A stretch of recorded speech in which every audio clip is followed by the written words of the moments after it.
That's my new intro, bitches. This is Wine and Wisdom. And look who it is. She had so much fun the first time. She's like, damn, I can't wait to be in Matt's living room again for round 2. Wine and Wisdom, the Matt Kane. The beautiful Melissa Tompkins. God, she's great, isn't she? Look at her. She's kind of sideways. There she is. We'll at least show off that shirt. The do, everything. So, if this is your first time watching and or listening, thank you. You have no fucking clue what you're in for. We drink wine. Not today. We're drinking Moscow Mules, perfectly curated by Melissa. Cheers to that. So yes, for a change, Moscow Mules. That's very good. I'm a big fan of Moscow Mules. They're like one of my. If I go out and order a drink. It's your go-to? It's not my go-to, but like if I go to like a restaurant and it's on the menu, yeah, it's usually what I lean towards. Me too. Because they're just fun, like coffee mug and all that I shit. know. But yeah, we drink wine and we talk about life. No bullshit. No bullshit. We get right to the essence of what it means to be a human being. Isn't that what wisdom means? Like learning, growing, like figuring out what the fuck is going on in this world. Like that's. So you know? I've heard kind of an agent saying that wisdom and love are the same thing. I'll have to Google who said that they're the same. I agree. That's why, and I love wisdom. How's that? So make sure you tell a friend or 20 friends, and subscribe, leave a like, yeah, all that stuff. Here's the social media at the bottom. It probably already popped up, but whatever, you know. So anyways, let's get to it. We're gonna try and cover new ground here, new frontiers. Because last time. Are we going to talk for 2 hours again, and are we going to cry? I hope so, God damn it. But you were going to say something. I'll probably cry. It happens on a regular for me. God, I love crying. It's the fucking best. All the time. I'm always crying about something. It's usually like beauty or joy. Yeah. It's not usually pain. How many times a week do you cry? Oh, God. Every day? There's probably a good chance that I tear up. At least, like, a little tear up. I'll see something that moves me, and I can't help it. But, like, a really good, like, shoulder-racking sob. Yeah.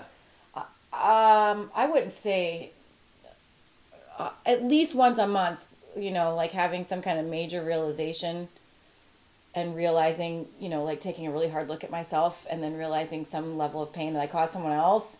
I let that move through me. I don't even know that it's once a month. It's hard to put like a time frame on something like that. I don't know. Because sometimes you go through a lot at once when you realize something and then you have that period of integration where you're letting it sit and you're like... And then it'll... Yeah. So I don't know. But I do tear up on a regular basis. Me too. Like, I don't have, like, it's very rare that I sob. But I try to, like... We're going to pull a Jerry Maguire on you today, then. Oh, yeah? Show me the money? Who was it? It was Cuba Gooding Jr.'s character, right? That was sobbing. Oh, I told myself I wasn't going to cry today. It was in that interview. Yeah, with and Renee he was, Zellweger. like, sobbing. Yeah, that's great. It was over the money. The contract. I don't blame him. He finally, like, got what he was worth. But I think I don't know. Probably once or twice a week I try to get a good cry sesh. Nothing crazy, just like you try. Is it like something like you've compartmentalized and then you deal with it, or usually like if I'm deep in a meditation, like something will just flip on. Yeah. And just my heart is just so open that it's like here we hurts. Go. But it hurts, but it's fucking the best. Isn't it? All you out there, especially dudes, I'm looking at you. Fucking cry. It's great.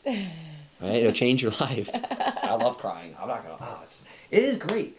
I love when you're done. When you're done, it's like you can just kind of float around. You are. You're like it's like this. It's such a release. See that? I'm floating, y'all.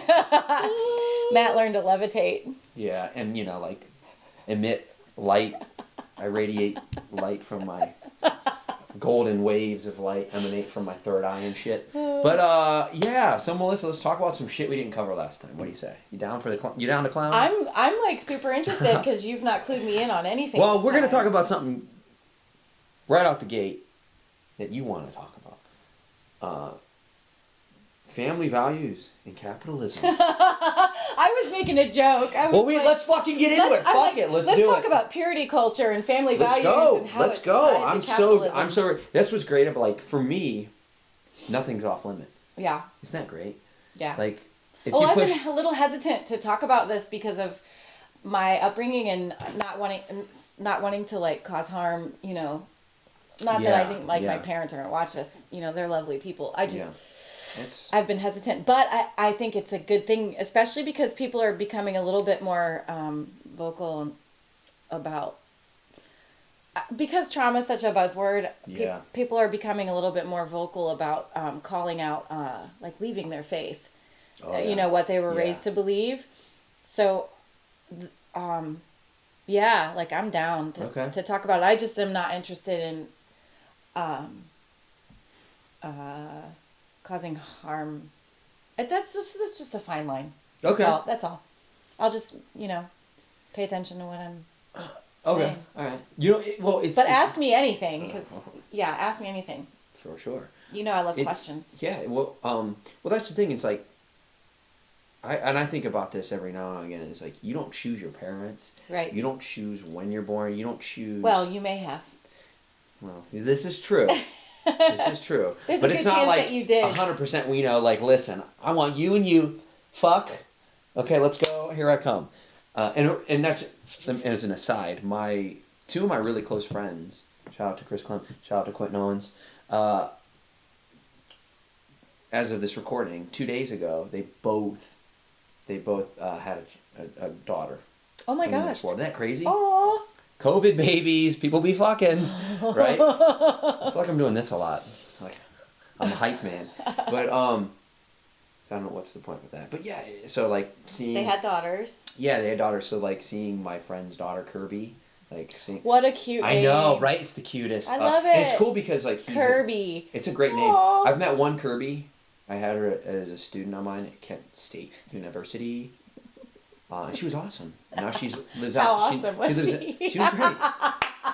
She lives in LA. She's trying to become an actress. So there's that. That's But cool. anyways, it is a beautiful name, and his like he's a big comic book nerd.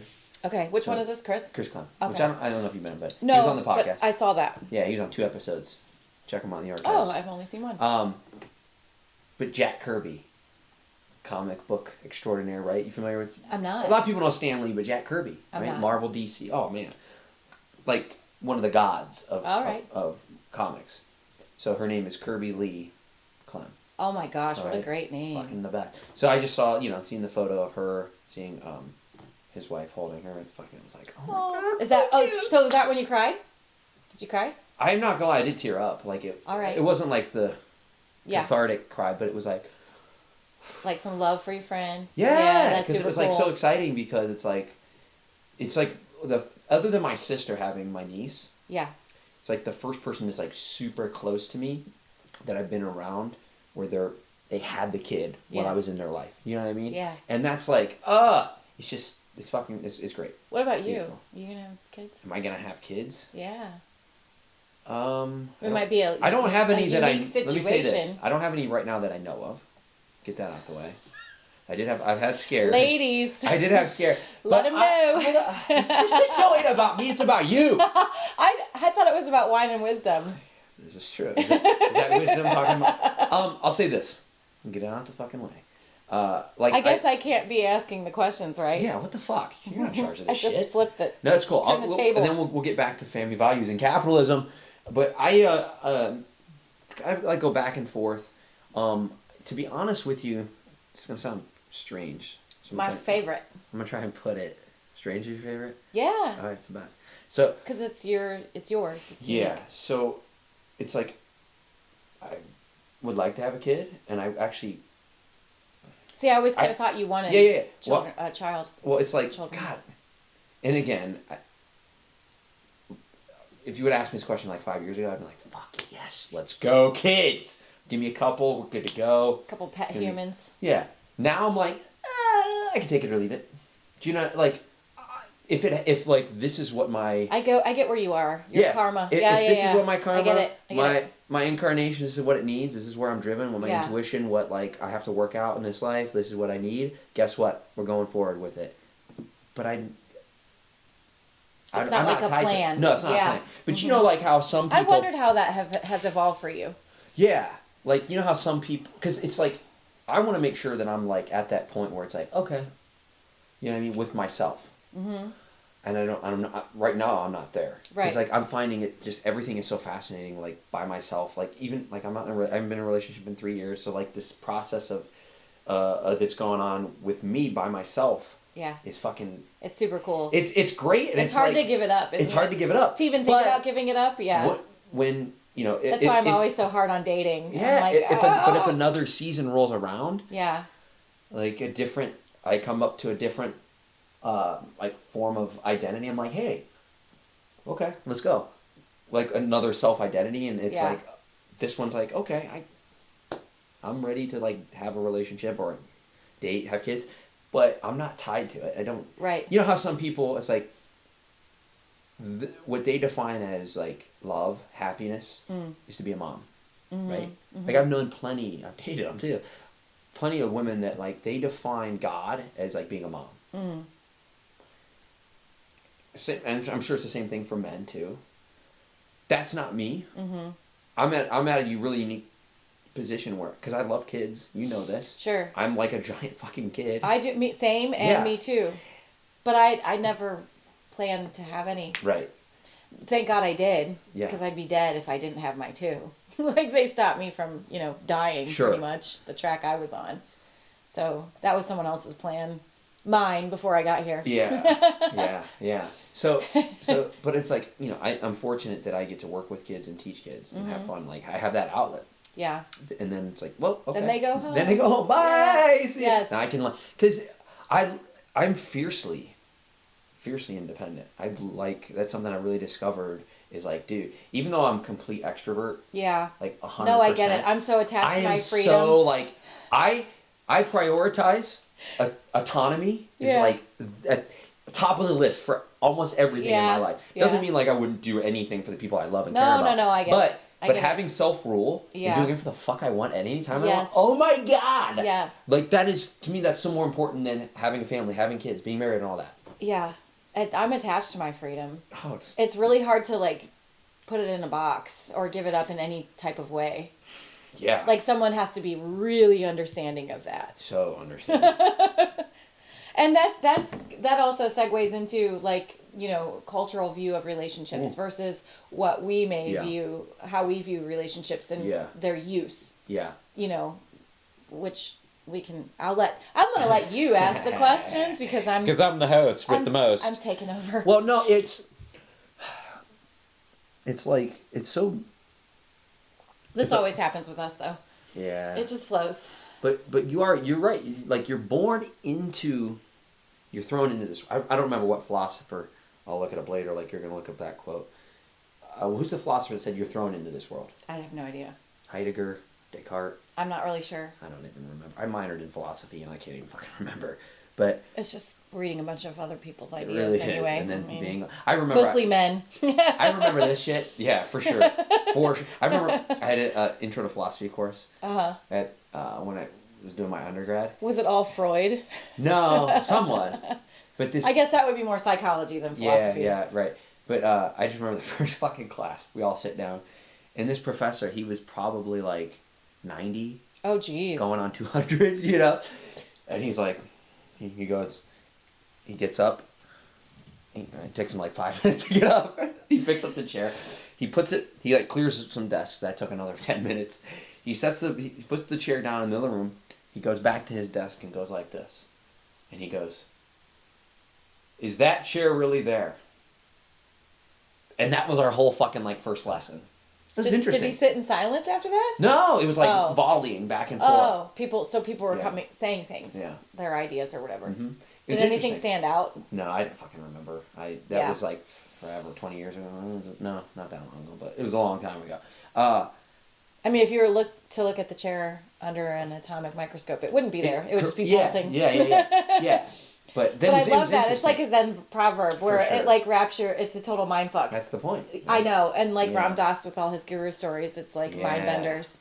So I find I find the people that like spit them out immediately, like this is bullshit. I find them not worthy of talking to. play the game. Like I would, yes, Play the I fucking would, game. like Let's let go. your mind expand. Yeah. Like at least accept it Yep. and just play with exactly. it. And that's what I do. Like Have a little fun with it. Yep. I'll be open. I'll accept it, and then Yeah. eventually I'll be like, that's bullshit. But let's have some fun with it. But it all is. But it all is. Everything's it's fucking all bullshit. Yes, it is. Especially family values and capitalism. So Purity culture. Purity culture is the worst. Purity culture. Like I have a daughter, a 19-year-old daughter, so I've done well. Cheers to me, because seriously, because she is the most badass. Yeah. She's like a Buddhist without learning Buddhism. Like just yeah. I mean, I was raised way different than she was. Yeah. I kept lines of communication way open with both of my kids when it came to really difficult subjects. So, I was the first one that they told, the really hard stuff, or the person that they asked questions, it was me. Yeah. Shit they can't talk to their dad about, Right. without him losing his temper or whatever. Some of the stuff that Jack told me, it took him a year to tell me, though. Wow. I remember sitting down in a restaurant for his birthday and he told me some stuff and I was just like, really glad you're telling me that. I'm glad you waited. Well, like, culturally, like, we're put under this spell, like, because we have such a fundamental, like, purity, like you're saying, repression of sex. Yeah. We're so fucking obsessed with it. I know. Like, obviously I'm not European, but I know friends that live in Europe and shit, and it's like, you'll see, like, breasts on, like, a fucking, you'll be walking down the street in a newsstand. Just tits, right? Mm-hmm. It's open. It's like, cool. It's like, that's a part, it's so natural part of life. It should be. It should be. But here, like, we hide it. Like, it's secret. It's dirty. And right. because of that, this, like, anytime you push anything aside, it's going to come back, tenfold. And that's why our culture, like, we have such a fucking obsession, and it manifests in so many different, unique, and I would say paralyzing ways. Well, think about how our culture is developed. How easy it is to control someone based on their shame. Right. Shame and guilt. Oh, let's get into that. Guilt. Let's get into That's that. the whole purity culture thing that I'm talking about, shame and guilt. I mean, yeah. to let that, I mean, it is like it's horrendous. A complete, constantly going through layers and layers of getting rid of that, knowing like how you've made decisions in the past based on shame or guilt. There's so many layers to that. And then you find yourself like married with kids and realize as you're peeling back these layers, all of these decisions you made based on a standard that was fed to you that is utter bullshit. Complete and utter bullshit. And it's being sold to us. Bought, sold, packaged. The Duggars and like... I know, right? I know. But how about the burden for women? Oh my God! Like I don't even. It's insane, the burden for women. I've always told my daughter, raising her, I'm like, listen. I always told her, it goes beyond body positivity. This is your body, like beautiful or not, that doesn't matter. Like this is just the natural order of things. If we lived in a perfect society, you should be able to walk down the street naked and feel perfectly safe. Yep. That is not where we live. So it's really hard for me to have conversations with her about what she wears or, and she's hyper aware of her surroundings. So I don't worry too much, but she's 95 fucking pounds. She's tiny. So of course I worry. But when it comes to purity culture and men, like I think it's acceptable and normal to notice beauty and appreciate beauty, whether it's a man or a woman, but women really take the brunt of this where, we feel like we have to duck in stores because we're being followed or, like almost like and if we are not appreciative of the attention, we're a bitch. Like the whole culture, it stems from purity culture as if we are the helpmeet. I mean, that's what is in the King James Version of the Bible. We were made out of a man's rib to be his assistant. Let me assist you. And it's such bullshit. For sure. And it's packaged and sold in white picket fences, lawnmowers, and you know, private school. Yeah. It's all feeding the pig, like the whole thing. And people, shame and guilt is such a generator. It's such a motivator. If you're not aware of who you really are, like, and you don't operate from that space of being aware of who you are. Right. The whole idea of that shame. Was a huge tangent. No, that was great. I love that. But the whole idea of shame surrounding sex, especially for women, it's like, and you have this double standard where if you have a man who, I've been with 50 women, right?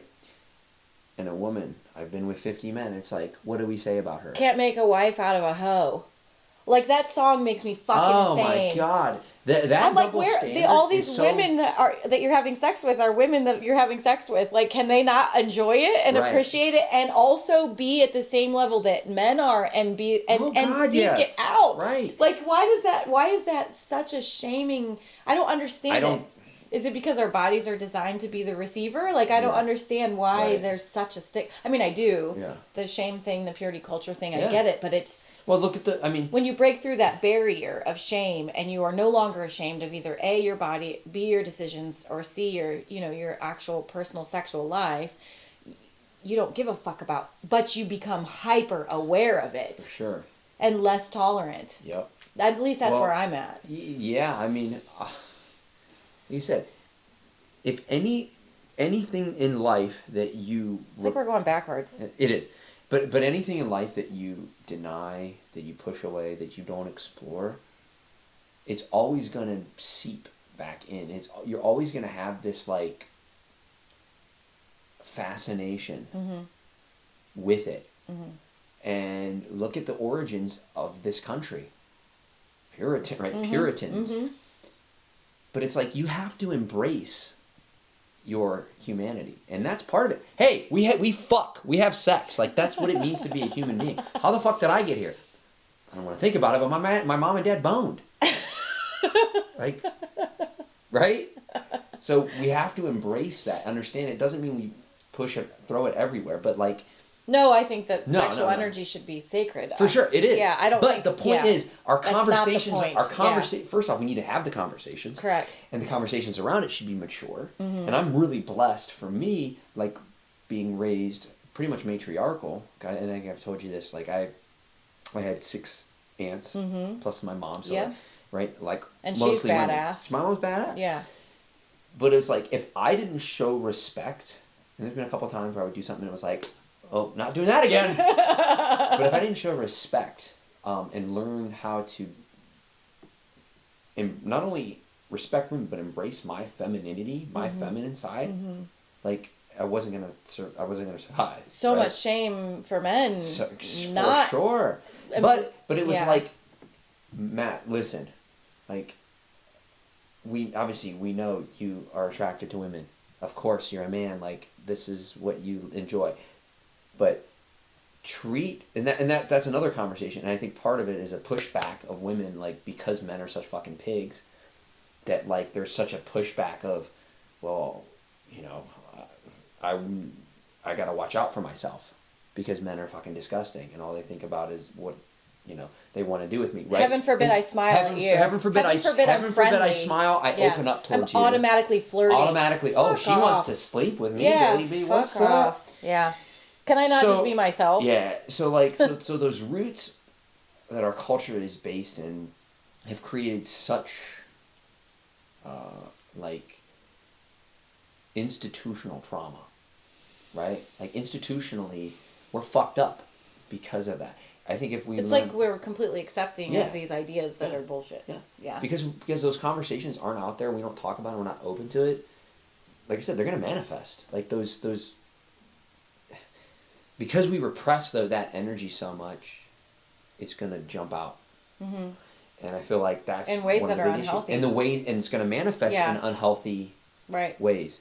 So if we had a little more open conversation, honesty, candid, truth, I feel like, especially in like a corporate environment, like Yeah. that is Yeah. happening. Like Oh my God. it's even a like dubbed work husband, work wife. Like there's so much sexual energy happening, and people are just immature with it, and it's all over the place. You know, instead of being yeah. responsible Yeah. for your sexual energy. Yep. Because for fuck's sake, like you're gonna be attracted to a multitude of people. Yep. You can't like get upset or jealous about that. It's just nature. Yeah. But to be responsible with your energy and, you know, using your words. Right. And that's the thing. But to feel shame, and like obviously I'm not a woman, but like to feel shame as a woman, culturally, like because you're very sexually active and you love sex, to have shame for that, just it always blew my mind. I don't. I know you don't.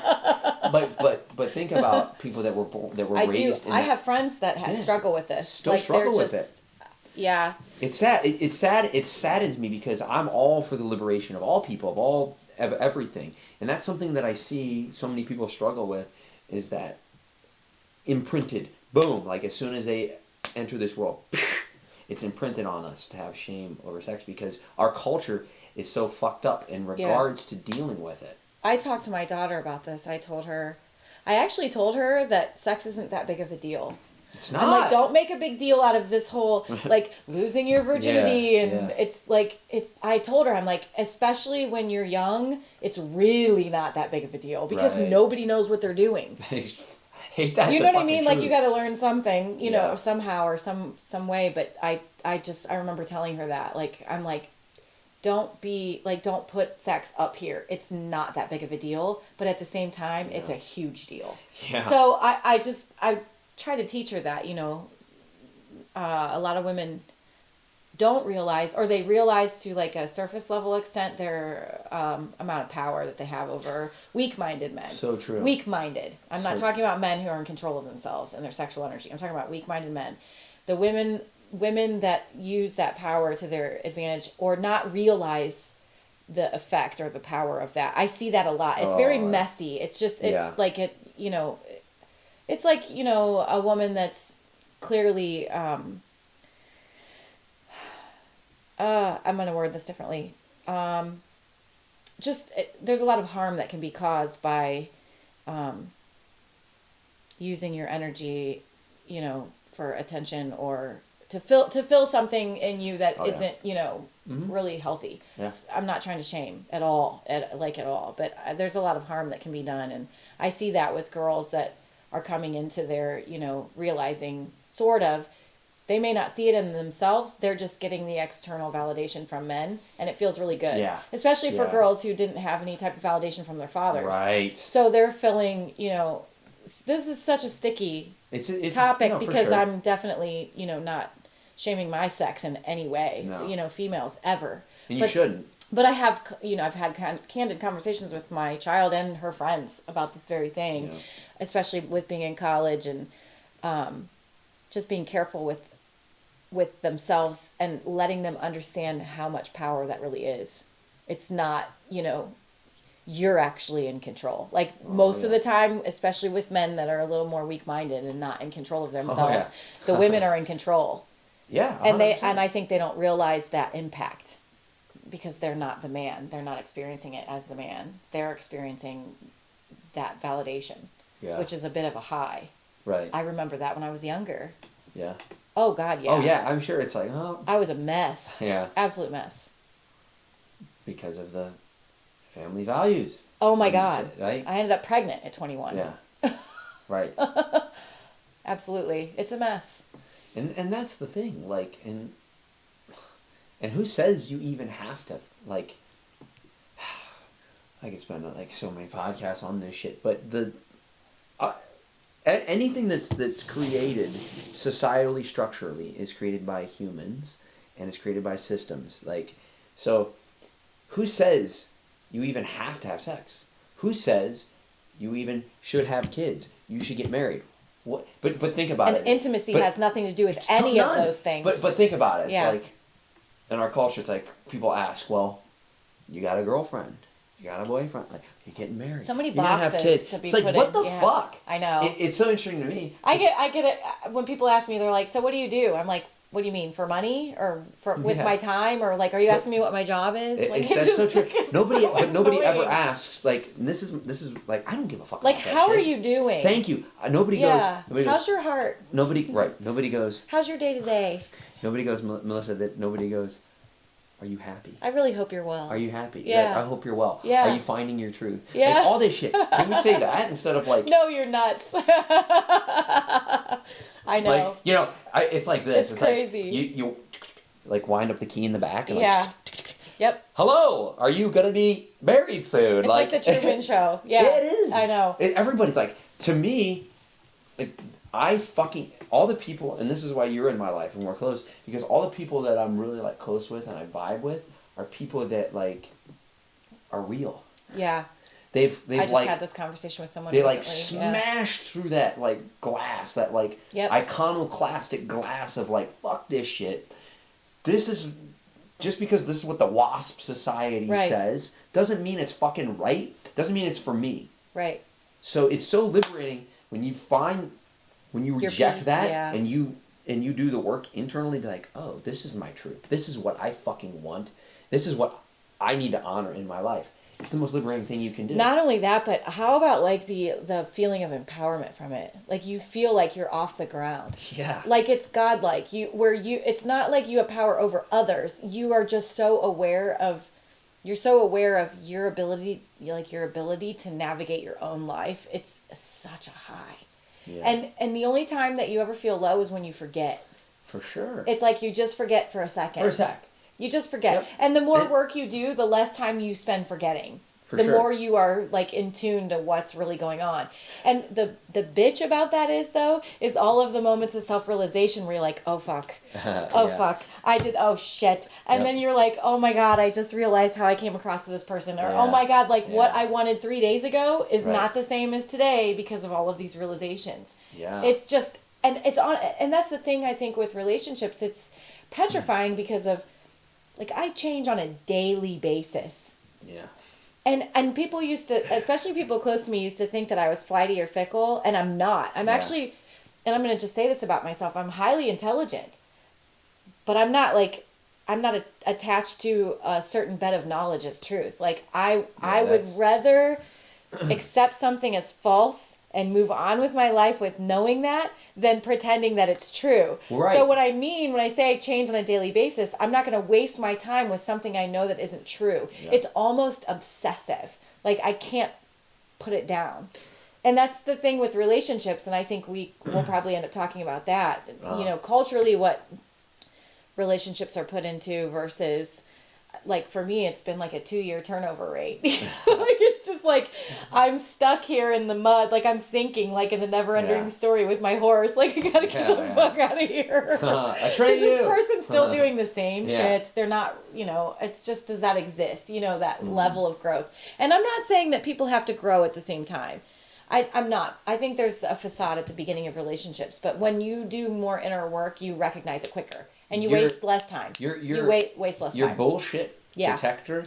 Yeah, is, it's super. has been calibrated. I know. So strongly. I know. It's the best. It is the best, but still, you end up like. But you still have to like. You're still not 100% sure though. But you never quite fit in. Right. Yeah. And that's true. okay. And that's all right. And I'm not saying like. I wouldn't want to. Because there's a ton of us. Yeah. So I'm not saying Yeah. like it's like gold medal. I'm saying like it doesn't get lonely. It just gets, I don't know. I always am kind of like, I don't ever get lonely. It's actually the opposite. I like step back in this like complete wonderment. Like it's that's the best. it's just like, That's the best. what is this life? I think not Paul McCartney, George Harrison, there's a song, What is Life? And it's just, every level there's another God. thing to swallow, and Yeah. you're it's no longer Like- bitter. It's no longer bitter. It's like, Yeah.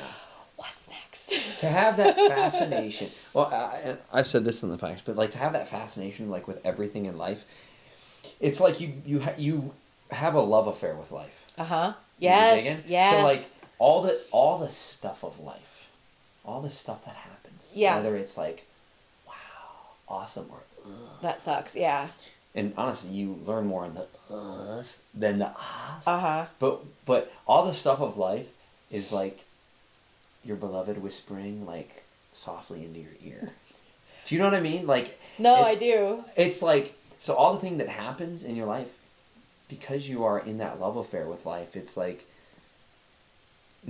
everything is beautiful. Mm-hmm.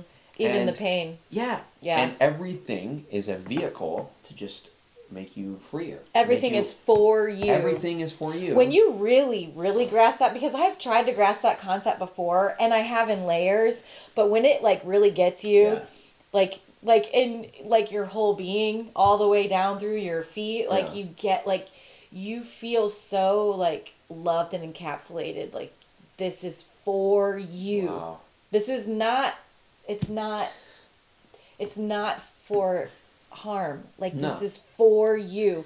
And then when you realize how much love comes through those eyes, and you can't quite ever wrap your mind around the whole picture because nobody knows. Yeah. Like, there's no universal explanation for God. Like, it's been tried and tried and tried.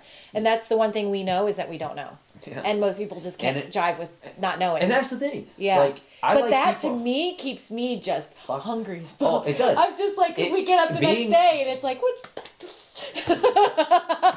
being open.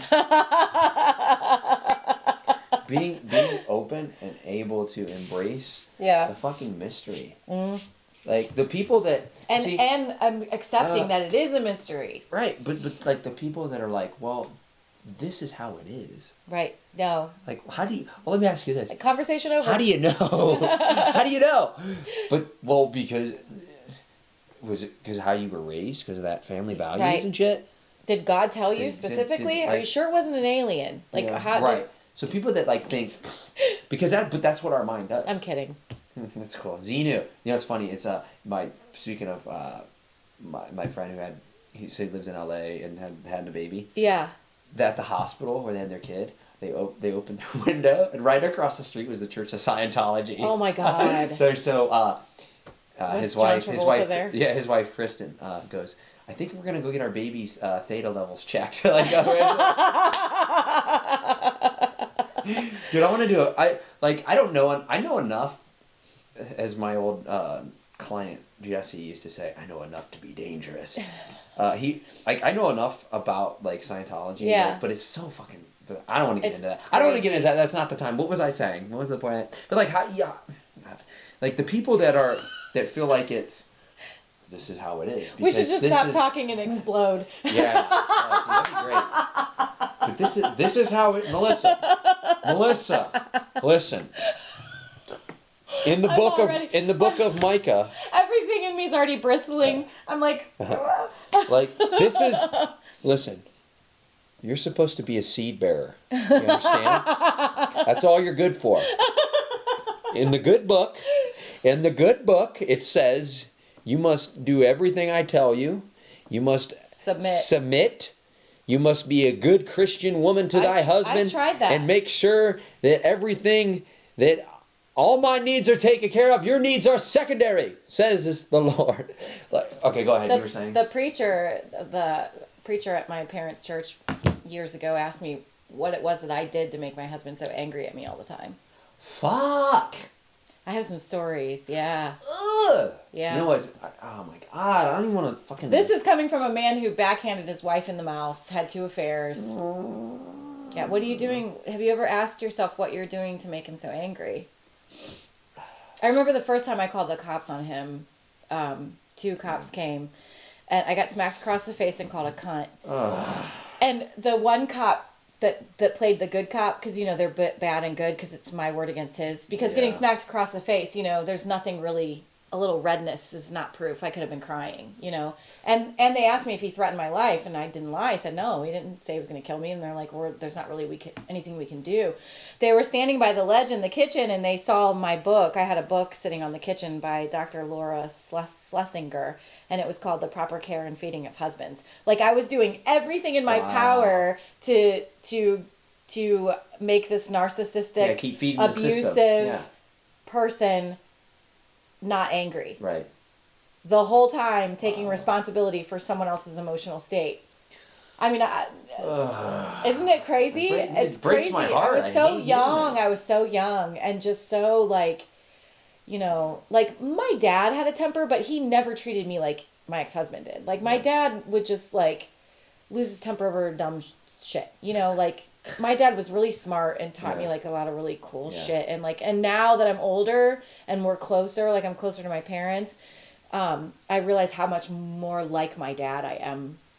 And my brother's like my mom. Like, my dad he just has, like, this edgy, street smart, like, he's gonna figure it out. Like, my dad's MacGyver. And that's how I am, because I love puzzles. You know, if there's something to be solved, ask me. Okay. Because even if I can't physically do it, I'll tell you. Yeah. You know, maybe not everything, you know, like, not everything, but I got you. Anything that you can do with your hands. But yeah, it blows my mind sometimes, especially with I'm gonna be turning 43 on Monday. Like, looking back to the first half of my life, especially my 20s when my kids were born, I had never had such a paradox at the same time of being so in love with these little babies and being so abused and miserable at the same time. It was bizarre. Like, they literally saved my life in every way possible. Because when I got pregnant with Jack, I was just drinking, partying, and getting attention. That was it. Wow. And I worked. I mean, I worked full time, and I went out on the weekends, and just I never stopped moving. Like, I'd hit my bed exhausted, if it was even my bed. Like, I did not. I was so young, but when I got pregnant with Jack and had Jack, it was not like something I'd never experienced in my life. Unconditional love, I'd never experienced that before. Not for someone else. Yeah. Like my grandma, I felt it from her, but for Jack, for someone else, yes, I would have fucking broken necks for that kid. Right. I still would. Yeah. Oh yeah, I can tell. But I just, like, it's just crazy to look back to that and the ideas that I accepted then based on shame. And how I am now, and I mean, it is just unrecognizable as I'm unrecognizable as a person. Yeah. Like, my heart's the same, but at the same time, there's been so many evolutions of Melissa. Well, that's the thing, and Ram Dass has talked about this, where, like, you know, you come up to these different identities of self, right? Oh, he talked about. When you break through that shit. Yeah. And it's funny because you think, he was going through that on a couch, and he was like, he saw himself in his cap and gown. He's like, well, I don't really need that one anymore. And like, all the different phases of. So what happens is you come to the top. Richard Alpert. Yeah, you come Dick. So you come to the top of this. Wow. Yeah. I was not using that. He said that. So the teenage boy in me is like, don't say dick. The teenage boy in me is like, say dick! Say dick! So anyways, you come to the top of the mountain and you think, like, this was the mountain. Yeah. And then you realize, oh, shit. Like, mountains aren't real. Well, okay. But there's a higher peak. But you see another peak. But it was obscured by the peak that was in front of it. It's amazing. You couldn't see it until you reach that. Yeah. But you're right. Like, I think back to, like, when I was in my 20s or even a year ago. Even a year ago. Correct. 6 months ago. And you're like, what the fuck? Like, it's bizarre. I don't judge her anymore. No, I don't either. I used to. I used to be like, listen, motherfucker. Yeah. And now it's like, cool. I get it. You like, good for you. I kind of give myself a little, shoulder rub, and it's like, I do that. I'm like, you made it through that really well. God damn, like, yeah. Good job. Good job, Matt. Version 2.0 or whatever. You know? But like, it's so fucking. But it's like those moments were so absolutely necessary to get you right. To like shake you. And you become grateful for those versus being ashamed of them. Exactly. There's a big difference. Learn to open what a your shift heart that to is, them. though, to have so much compassion for yourself. It's so gorgeous. Well, Jack Kornfield said, ultimately, all spiritual life is ultimately really just about self-acceptance and self. I talk about that in yoga all the time. Everything. Radical self-acceptance. Pause. Let's talk desires. How's that sound? Good. Sound good? Okay. Yeah. So let me move my chair a little bit because that's no good for me. Oh, my back! Oh, lumbar! Desires. Just because it's something I've been thinking about of late. I think we might be on the same page. Probably. And we've had conversations about this. Mm-hmm. You're sweating. No. Probably just hair gel. Remember something about Mary? Remember that shit? Yeah. It's hair gel. Yeah. So I was thinking about I remember hearing a story Ram Dass was talking about. He said he's like, I want a beautiful Root beer.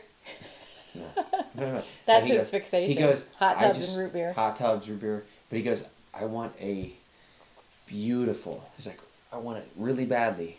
A beautiful steak dinner, and I could care less. And I was like, oh man, Isn't that interesting? Yeah. It's like being in that space where you know you can have anything you want, but none of it matters. But it's like here's Like, how do you but here's the pick? thing. Here's the thing. Before, the mental space was, I want this. I want to have it. Oh, I didn't get it. Fuck! This sucks. Now it's, oh, I want this. I want to have it. I didn't get it. Oh, that's so interesting. Yeah. That's the best. Right? Yes. So Because it doesn't matter. It doesn't. So here's the thing. To have that, like... That's so much freedom. I think that's the high, really. When it doesn't is. matter, you're like... It's almost like I prefer that. You know what I mean? I almost Because prefer nothing that. controls but here's you. the thing. But to be able to have that duality of consciousness of being like, I want it really bad. I don't really give a fuck Right. if I get it or not. Yep. That's what it's about. Uh-huh. Like that, to be able to have that, to be able to want something and not be attached to it. Yeah. Oh my God. That's why I'm more Ugh. fascinated with my triggers versus avoiding situations that trigger me. Yeah. Because the triggers are things for me to work with. And Fuck now yeah. I'm like, oh, that triggered me. Before I was just like, God, my stomach hurts. And now I'm just like, But what am I going to learn about myself right now? That's the thing. To not... Grist for the mill. Yeah, That's it what all Ram is. Dass It's talks all about. it's all grist for the mill. But Yeah. to not be able to like Some things aren't, to but yeah. not avoid that, to not like seek to avoid it, just to whatever comes down the pipe, you work with. Like once I had that, like whether it's a fucking toothache or whether it's fucking like the most ecstatic, blissful experience, like it's all fucking part of the game. But you do honestly learn more in the lows. When And you don't- lose the when fear you- of the fear of that experience. Like you're not afraid of Yeah. the gritty stuff. Like you're not afraid of Yeah. learning. Well, Yeah. And like I said, that's the more interesting bit of it. And I don't know if you've noticed this, but I've noticed this lately. The level of like just having a state of constant joy amidst all of it is like the most liberating thing, because you know that the joy is always tappable. Like you Yeah. can tap into it. It doesn't even matter how much something hurts. Oh yeah. Now I know there's things that are extremely painful that I Sure. haven't experienced yet that I would never want to. Yeah. But even I've entertained those horrific scenarios in my mind before and have felt it, Oh, but yeah, I don't want to live for there. sure. But I'm just saying, like, when you realize that, if I can put it as simply as possible, that everything is just a matter of changing your mind. I know. You just have to change your mind. I know. And that I doesn't know. mean like, oh, I changed my mind. Like it just happened. I changed my mind because it just happened. No, like No. you can change your mind. Yeah. And there's a scientific Yeah. process that you can lay out, neuroplasticity, or you can just, I prefer metaphysical Yeah, I agree. explanations because it's just more fun. It is. I get that little, fun feeling from looking at it from a higher perspective Yeah. versus needing all the data. But when you realize that everything is literally a perspective based on a belief, and when you realize that you choose your beliefs, you're like Oh my Zeus. God. You Yeah. are like, what do I want out of this life? Yeah. That's when it comes down to, I think we've talked about this before, really truly purely satisfying experiences always come from relieving suffering. Yeah. It isn't taking it on. It's just work to be done. That's the Buddhist philosophy. They don't do it in the name of God. It just fucking needs done. You don't do it in the name of anything. Yeah. You just see it, it needs it, you do it, it's Yep. done. Because it's all connected. You're not separate from any of it. Yeah. To me, to land in that space of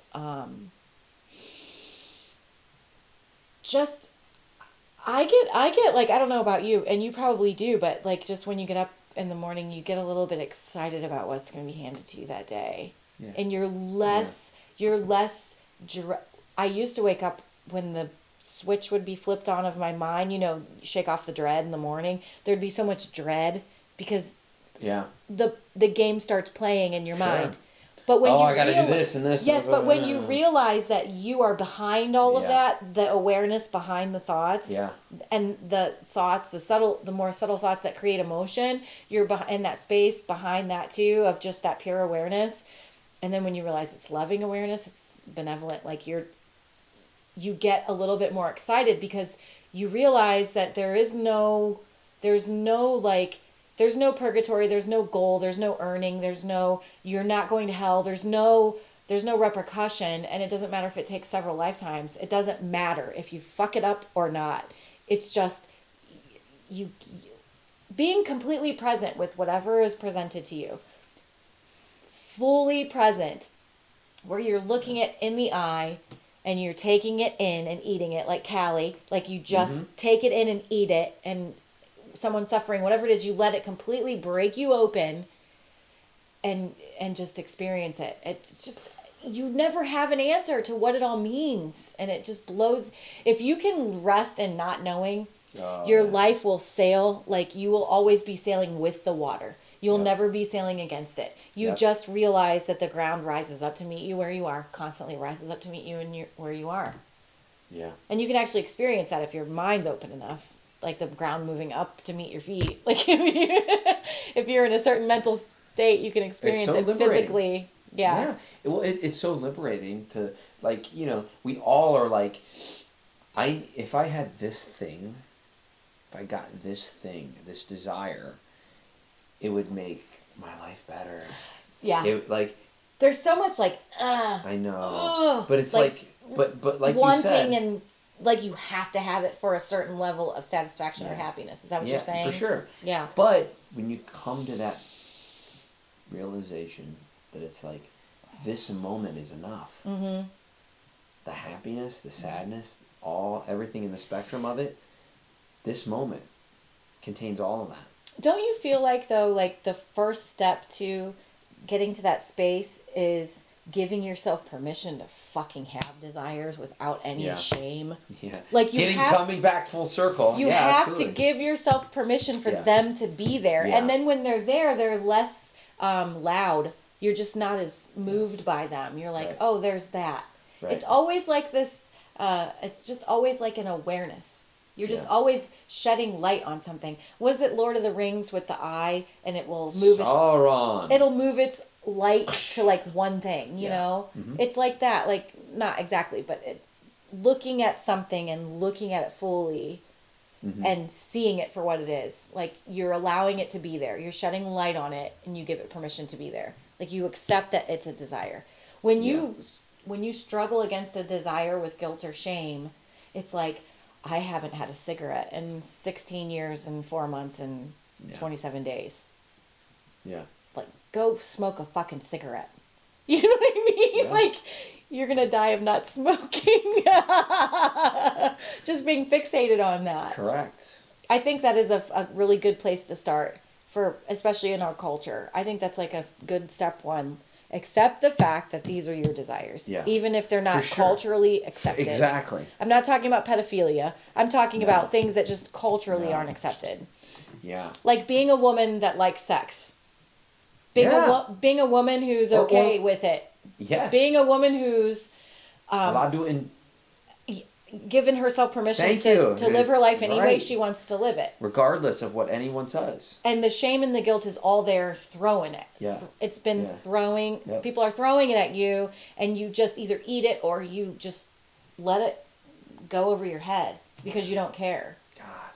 Well, think about so many people, how many people that are hurting out there. I know. Or that have hurt I used themselves. To be her. Yeah. Because of that. Because it was like... There is a lot of that. And I think about this... Which is why these conversations are important, I think. So fruitful, right? So, but I think about like, or somebody who's like homosexual, and it's like, well, if I came out, there'd be so much like of this and that. I hate the fact that there are people out there that like don't feel empowered to come out, or don't feel empowered to live their most authentic self. I hate that we even have that divide. It shouldn't be the a label. thing. It shouldn't be a fucking thing. The fact that we live in a black and white world, It's and not, the fact that I agree, nothing yeah. is black and white. But that's the point. The point I'm trying to make is like, I don't want to live in a world where you can't be your authentic self. You can't honor the incarnation you are put into to the fullest extent, right? As long as you're not fucking anybody up, hurting them, causing harm. Yeah, as long as you're not, contributing other people's suffering. Like, who gives a fuck? And I hate that. So like when I see people that like are living their, like you, like fucking living their authentic self, it's so fucking great. It's so fucking amazing to see, because there's still so much societal pressure, so much societal norms to conform to those. And it's like, fuck that shit. Who determined that? What? It's probably some fucking fat, rich white dudes that said, this is how it's gotta be. Fuck you. No, it doesn't. So to be able to honor that, you're true. And that's why, like I said, I love real people, and people that are living their true authentic self, and that are honoring it, and putting the middle finger up to society, because it may like hurt their advancement. I love those kind of people. They're the best. I love you too. Oh, I love you too. You know this though. Give me a hug. We're hugging. Okay. Do you want to? She doesn't even know. She doesn't even know what's coming. Do you want to spin the wheel? What's that? She's like, what? Oh, of topics? Yeah. Yeah, of course. Have you seen this? this? You know I'm down. No. Oh, okay. I don't know. We're going to spin it if I can find the fucker. I don't know. Don't mind this. But yeah, you're going to spin the wheel. That was brave of you to pull up your search bar. Let's not go to photos. But are you satisfied with the talk of desires though? I mean, we literally went to the top of the topic and then it was done. I know. Are you good? Like, is there anything? Was there anything specific that you wanted to? That could be an episode in and of itself. I know, but you brought it up, so I'm asking if you're satisfied. I'm good. The point I wanted to get to. Because you bring something up and I'm immediately like, up here. To the summit we go. Fuck the climb. Yeah, We're we don't flying. need to set base camp We're here. flying. But no, the thing that I really want to touch on was like the being able to have the consciousness to want something so bad. Yeah. So fucking bad, right? And think about right now. Everybody think about a desire you have that you're like, ugh.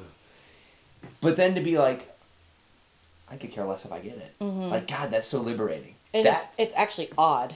It's right? odd. Yeah. I mean, culturally, it's odd. Because we are so driven by our desires. Everything. Like, if you look at... Our culture's built on desires. Totally. And you look at just marketing. Walk down the street and try not to have any desires. Go into a store, try not to have any desires. Well, I really, for the most part now, I'm just like, whatever. But you're a different... I'm talking, like, people in general.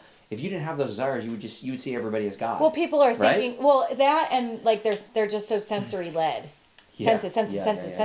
It's like an overwhelm. Everything is. I'm actually happy I get short-circuited and overwhelmed by sensory experiences because it's too much. It's just because it's not satisfying to me. It's fake. And that's why I get overwhelmed, because it's not real. Yeah. Want to spin? Sure. Let's spin. Is there a button Tap to push? the center. Have you done this before? Fuck yeah. Oh my God! I know nothing about this. So if y'all can't tell, because it's not like focused, it says being present. So we're gonna rap on being present. Here, let's just... Okay, well give me a sec. I gotta pull up the graphic. I can't be present until I got my graphic up. Where did the Wheel of Wisdom come from? My mind. Shut up. It did. Yeah. How did it... Like your phone. You made it? The Wheel of There's Wisdom? apps out. Did you pick up the topic? I did. There's 25 topics. You picked all 25? And then I'm like, I thought it'd be a fun game to like spin a wheel. So I put it on the app. And so I think a good demonstration of being present is like total silence. Yeah, but that's not good for podcasts. So go home. It's great for meditation. It sure is. But, especially like there's a meditation you can do with another person, regardless of just who stare they at are. them. It's not that. You look right there. That's, okay. Staring. Like where, like, pineal gland area. I'm not even. Yeah, you don't look at their eyes. You just sit across from somebody and you just. But how about how uncomfortable silence is for so many people? For so many people, I love it. I fuck with people just by going silent on them because they show their ass immediately. They do. They just show their ass right so away. Many as soon as they start talking, you already know what their biggest thing is because they'll bring it up. And if you think about that, if they're not comfortable with silence, are they comfortable being with themselves? Present with themselves. Yep. So being present, man, like, God. That's everything. It's everything. It's everything because it's the present moment, which is the eternal now. Exactly. I remember when I was first started studying Buddhism, and I heard, the analogy of the broken glass, and being present, right? Meaning, the glass is on the table. It's beautiful. It feels, it holds the water admirably. I tap it. It's got a beautiful ring to it. The light shines and reflects on it.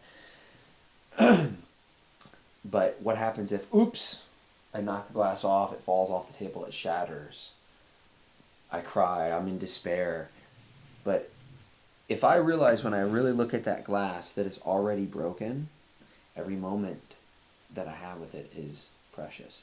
So the eternal now of the future, the past, illusions, they don't exist. All that we have is the present moment. And imbuing it with the richness of like the impermanence of this experience, that pulls you back into being present more than anything.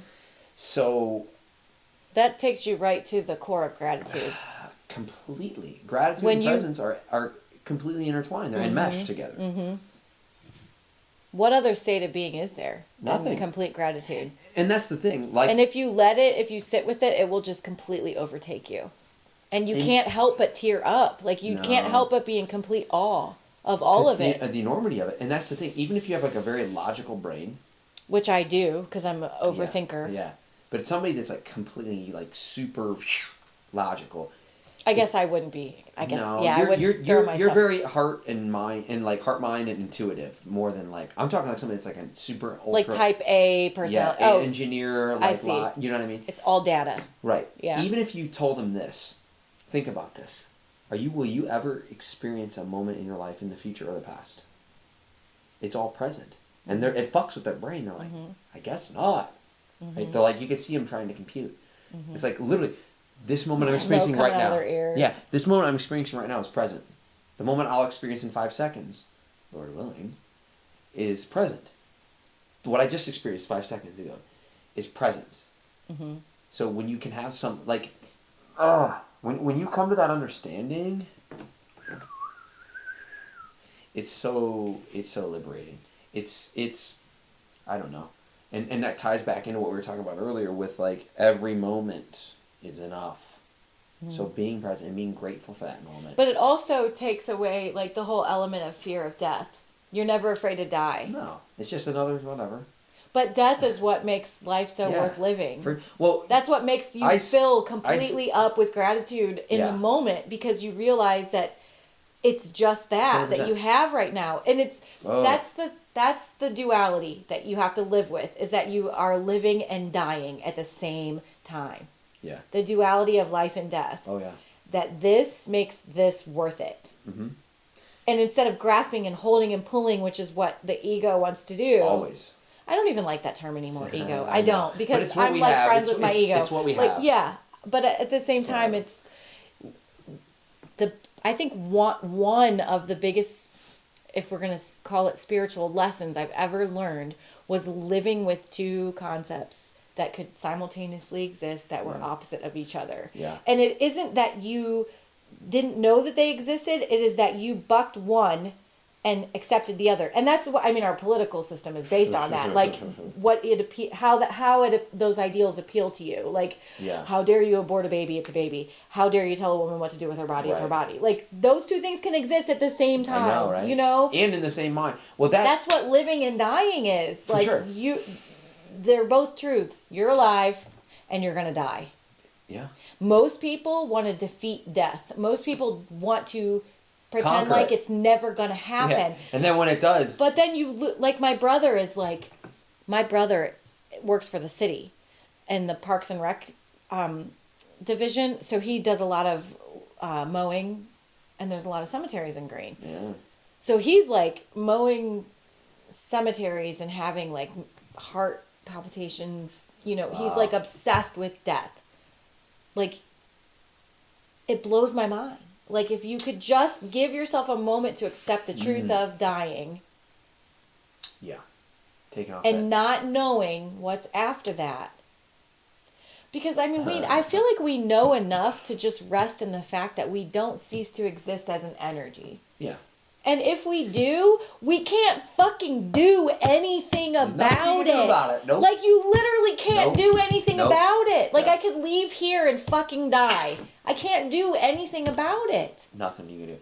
So Why would I obsess over something I should- cannot control? Well, in the Iliad, Achilles tells Briseis, because she worships the gods, right? She's like a maiden in the temple of the gods.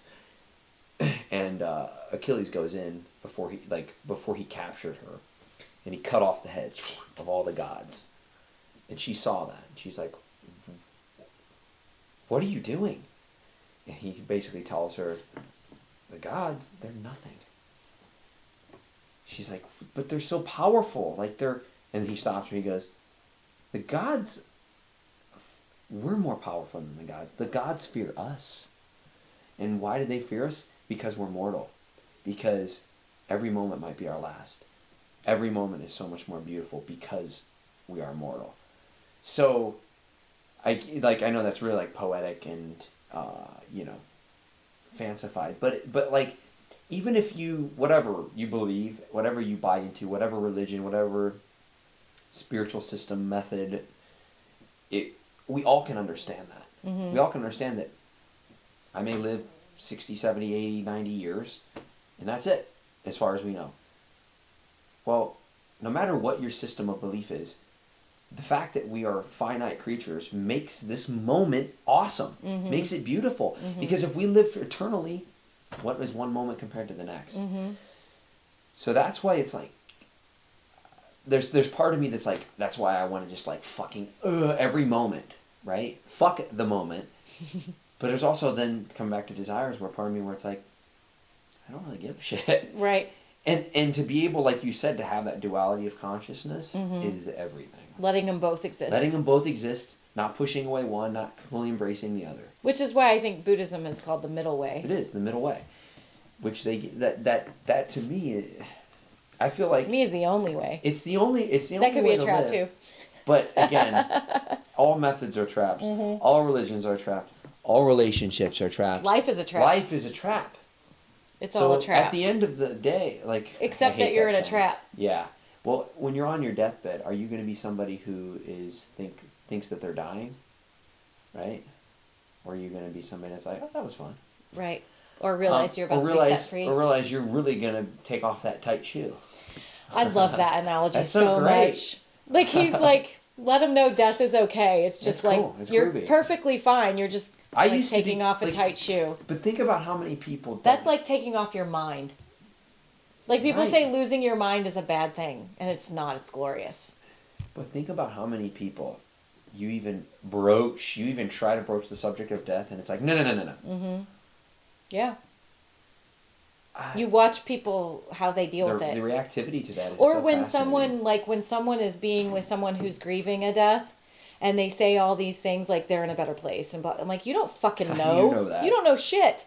Like, just give them a hug because they're crying. That's all you can do. That's it. Just be supportive. That's all you can do. Just support. Just be a space for them. But yeah. So like, I've always had a fascination with death. Like, it's always been interesting to me.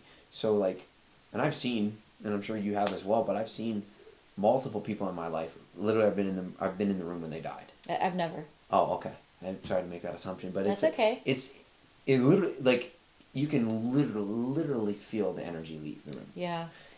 I had a really close aunt of mine. Like, I was in her living room. It was myself, my cousin, which was her daughter, my aunt's friend, and my mom. We were all there, and we're just talking. You know, she was dying of cancer. I remember this. I think she was basically like 70 pounds. Which aunt? My Aunt Tony. Yes, I remember. We worked at the academy at the same time, right around that time. So yeah, she was just palliative care in her living room, just laying in bed, like literally, you're looking at almost a corpse. Mm-hmm. And we're having a conversation, and then my cousin just was like, everything went silent. Her daughter? Mm-hmm. Only child. They were super fucking close. And my cousin literally just like stares at her mom, and picks up the phone and goes, "Hey," I don't remember who she called, but she goes, "I believe my mom just passed away," like literally that second. And I've said this on previous podcasts, but to be in the presence of death, you're in the presence of truth. I've only had it with animals, like with a pet. So I've never been in the room when a humans died. As bizarre as this sounds, I don't know if enjoy is the right word, but I like being in the presence of truth. However that manifests, whether it's a conversation we're having now, whether it's some other activity, or death, like, it's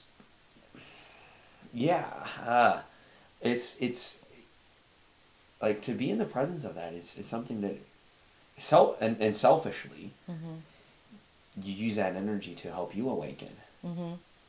And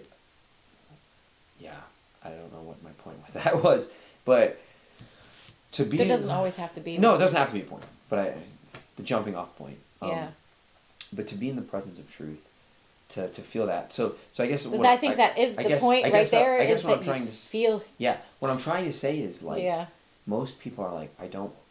Get it away from me. Put it in a casket. Put it in a nursing home. Put it away from me. This is death. I'm not dealing with this right now. I'll deal with it when it comes up. Whereas I look at it, and I think it's healthier, from my perspective. The earlier you start biting into it, the more you can digest it. So, be open to it. And your life gets a little fuller too. Fuck yes, it does. Yeah. M. Scott Peck in The Road Less Traveled talks about that.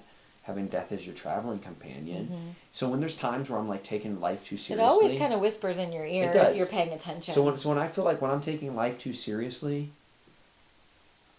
like death kind of does this, and it's like, it's not that big of a deal. It's cool.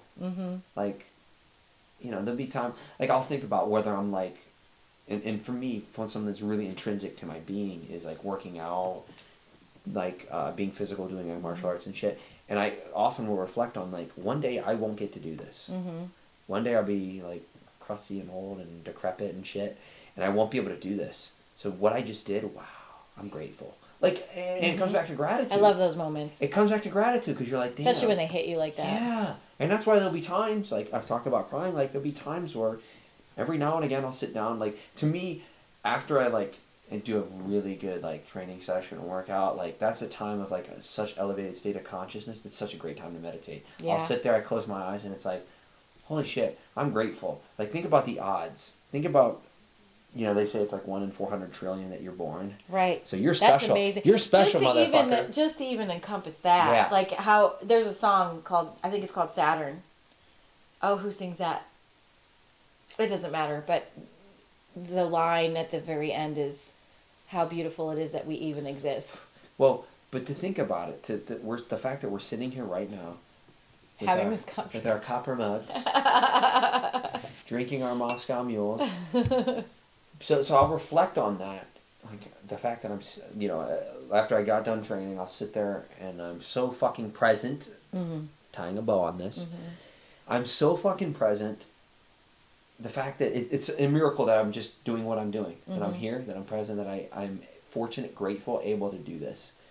It's like, and I'll tell you, if you are going through any shit in your life, if you just inject gratitude, it's like, oh my God, it puts everything in such a better frame of consciousness for you. Like, I think we all need more.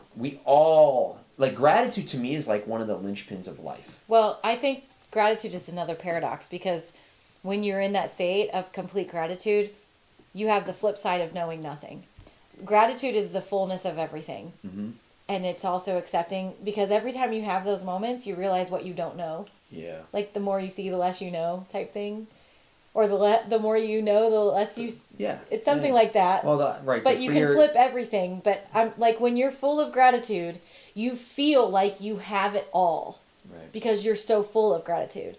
You feel gratitude is acknowledging that you have everything you need. It fills you up. It isn't like physical things you need. Gratitude is everything you need. Yeah. But the flip side of that, and there's a flip side of everything, is that you don't have anything and you know nothing. Yeah.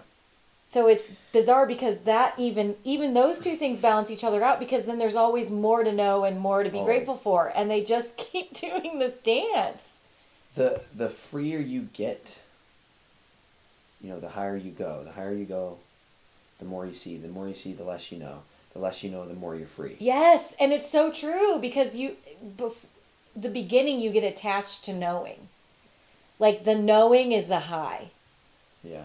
And it almost sets you in the spiritually superior place. Right. Everyone goes through that. It's like that golden chain of righteousness is like the last thing to let go of before you're free. And because you realize you let go right. of all of these things of being and doing good. You let go of that, because being and doing good is only one side of things. And when you let go of that and you have that freedom to embrace it all. Oh yeah. It's just I love not knowing, where before I was so attached to knowing because my brain had it figured out and it felt safe. You had an answer. That's why I like math so much. Like, you had an answer. There's a security in that. And that is a parable for And it puts you above others in a way, and there's a sense of specialness to that, even though it's bullshit. Yeah, sure. But it's it's still part of the process. It's similar to, you have to become somebody in order to become nobody. I love that. Mm-hmm. So when you can be like, I've got a strong ego, strong this and this, and Which it's like healthy and for existence you need it. on. On this plane you fucking need it, of course. But then when you can look through it and be like, you get less attached to it. Yep. This is bullshit. You let it move like water. You let your ego move like water too. It's no longer. It's your vehicle. It's not you. Yeah. That's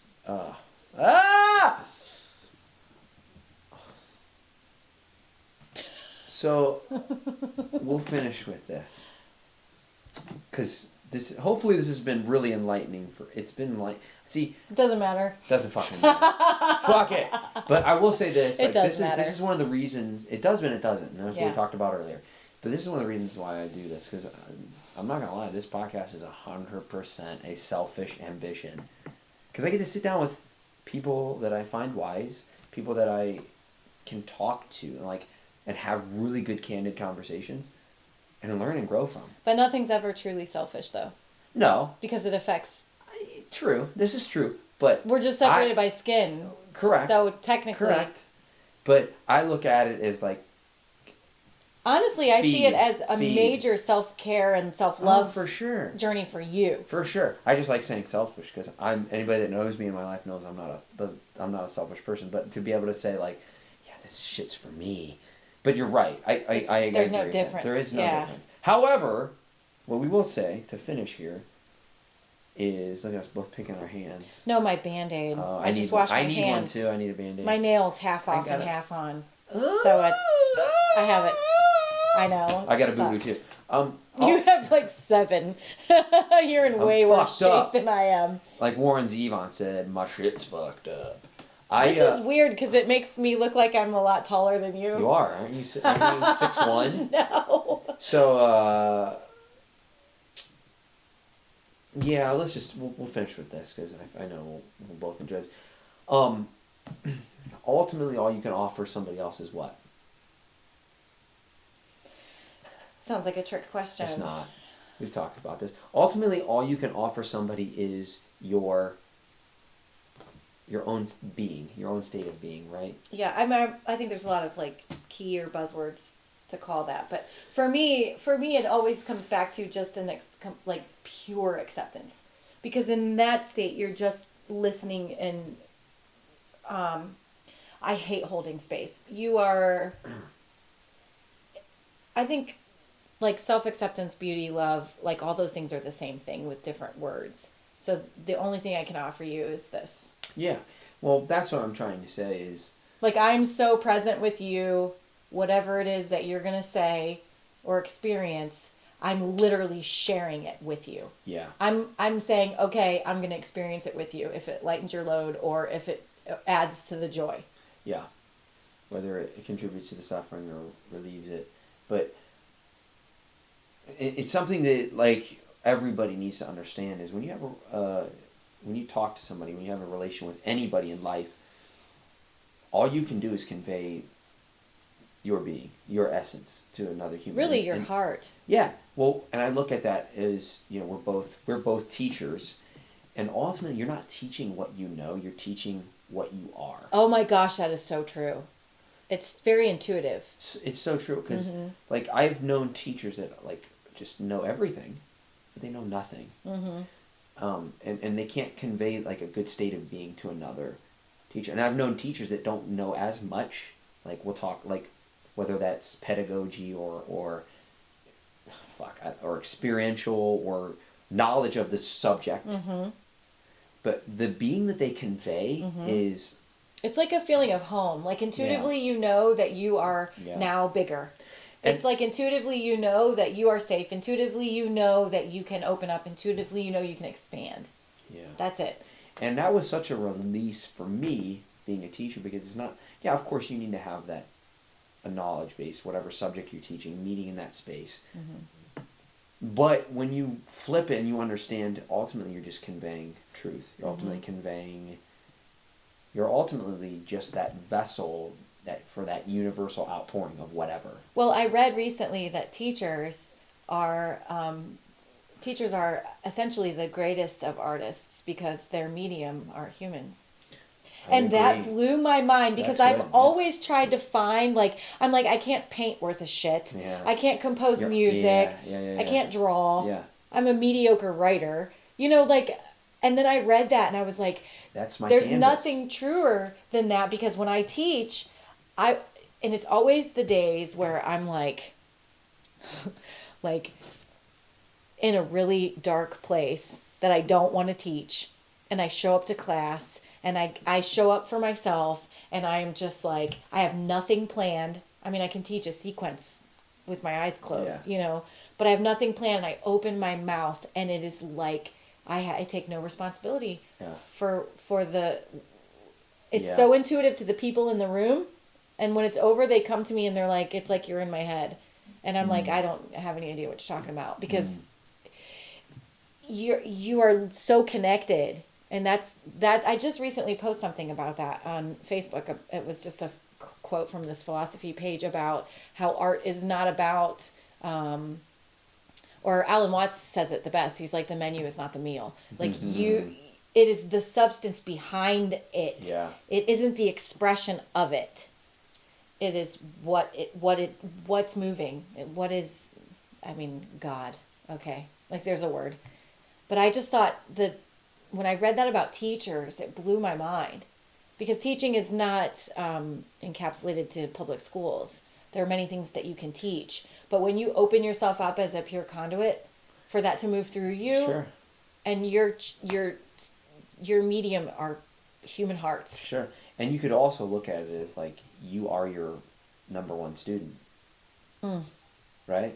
So it's really we get it, like, we're up against it. Like, we do this no joke. Our first one was an hour and 40 minutes. We're only 20 minutes, so but we could spend, like, we could just, like, one day we should just fucking hit play and just, like, 8 hours and just record. Talk. We could, or play. Yeah, record. Same thing. Play. I'm gonna hit record on the VHS tape. I'm gonna hit play on you, and we'll hit record on that.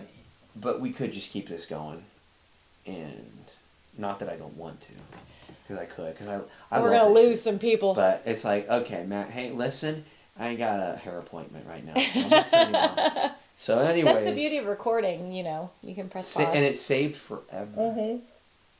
Forever. Sandlot. Forever. Sandlot. Isn't that the Sandlot? Yes, it is. Perfect subject to end on. Well, I want to thank you for coming on my podcast. My possessive. It's mine. It's your podcast. It's everyone's. It's the universe. I love it when you get to the point where you're sharing a sentiment with me, because you'll like look at me for a second and then you'll look away. It's like the sweetest thing. I love it. Shucks. But I thank you for coming on the podcast. Absolutely. I appreciate you as a human. You know, being. when you ask, I'm like, okay. Oh yeah. I'm like, we get to talk. I get to hang out with you. Cool. We're gonna make it like what the fuck is it, the Masters? What's the one, like the thing where if you win so many fucking tournaments you get a green jacket? I know. Like a bunch of rich fucking white dudes that like, hey, look at me, aren't I something? I'm gonna have to Google that. But we're gonna have to get you a jacket for all the times you come. Get my varsity letter. Yeah, God. It'll just be an M. It's both of her. That's right. And an M is an upside down. W. Holler for Wine and Wisdom. Thanks for listening. Check us out. Spotify. You're Apple, welcome. YouTube. All that fucking shit. Leave us a like, rating, subscribe, all that stuff. Share with lots of your friends. Love all you guys. Right? Oh!